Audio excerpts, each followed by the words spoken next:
తానా ఎన్నికల్లో Naren Kodali panel bumper victory సాధించింది. TANA executive vice president గా నరేన్ కొడాలి విజయం సాధించారు. తానా బోర్డ్ ఆఫ్ డైరెక్టర్స్ గా లావు శ్రీనివాసరావు, పొట్లూరి రవి, వేమన మల్లికార్జున గెలిచారు. కొడాలి నరేన్ 13,225 ఓట్లు సాధించి ప్రత్యర్థి సతీష్ వేమూరుపై విజయం సాధించారు.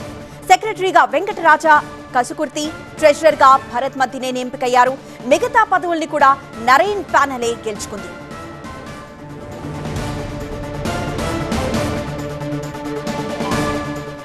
తానా గుప్పిట్లో దాచుకున్న గుట్టు వీడింది. ఎగ్జిక్యూటివ్ వైస్ ప్రెసిడెంట్ గా నరేన్ కొడాలి గెలిచారు. నరేన్ కొడాలి ప్యానెల్ కి కూడా ఓట్ల వర్షం కురిసింది.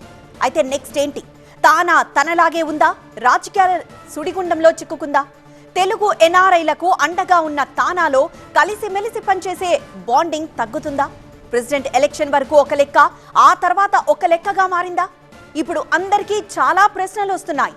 తానా ఎక్స్ ప్రెసిడెంట్, తానా ఎలక్షన్ ట్రెండ్ ని మార్చిన లీడర్ సతీష్ వేమన మనతో ఉన్నారు. అడిగి మరిన్ని వివరాలు తెలుసుకుందాం. హలో అండి. ఈసారి తానా ఎలక్షన్స్ జరిగిన తీరు చాలా different. For the first time online voting జరిగింది. For the first time third పార్టీతో రిజల్ట్ ని మీరు అనౌన్స్ చేశారు.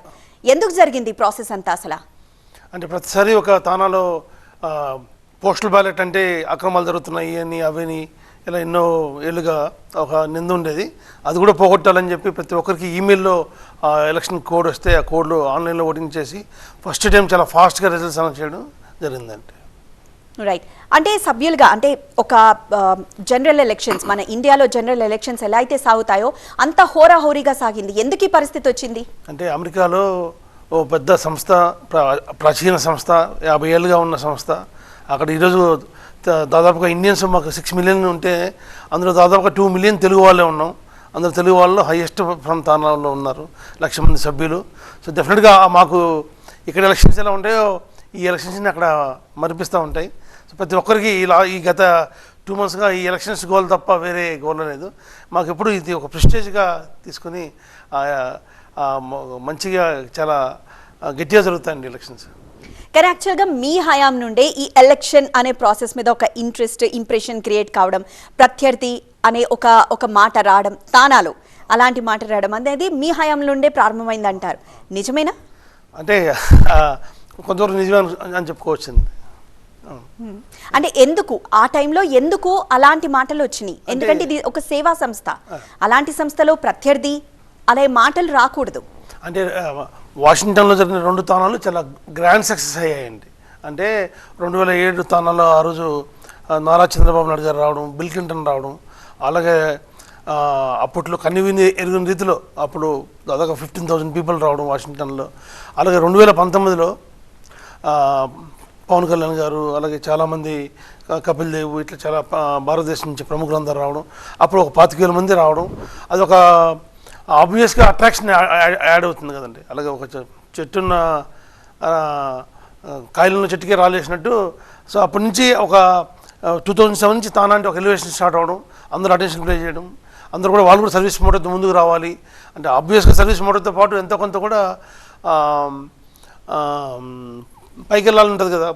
సో అలా ఒక క్రేజ్ లాగా బిల్డ్ అయింది. అందులో ఎన్నో ఆర్గనైజేషన్స్ వచ్చాయి అమెరికాలో. దాదాపు ఒక 20-30 ఆర్గనైజేషన్స్ ఉంటాయి. అవి ఏవి కూడా తానాకి దీట్లేదు అనమాట. ఎందుకంటే సర్వీస్లో మేము ఫస్ట్ ఉంటాం, అలాగే పబ్లిసిటీలో మేము ఫస్ట్ ఉంటాం, ఆర్గనైజేషన్లో డబ్బులు ఉండేది మా సంస్థకే, అన్నీ ఉన్న సంస్థ అతిపెద్ద సంస్థ. మా సంస్థకి దరిదాపుల్లో కూడా వేరే సంస్థలు కూడా ఏమి లేవు.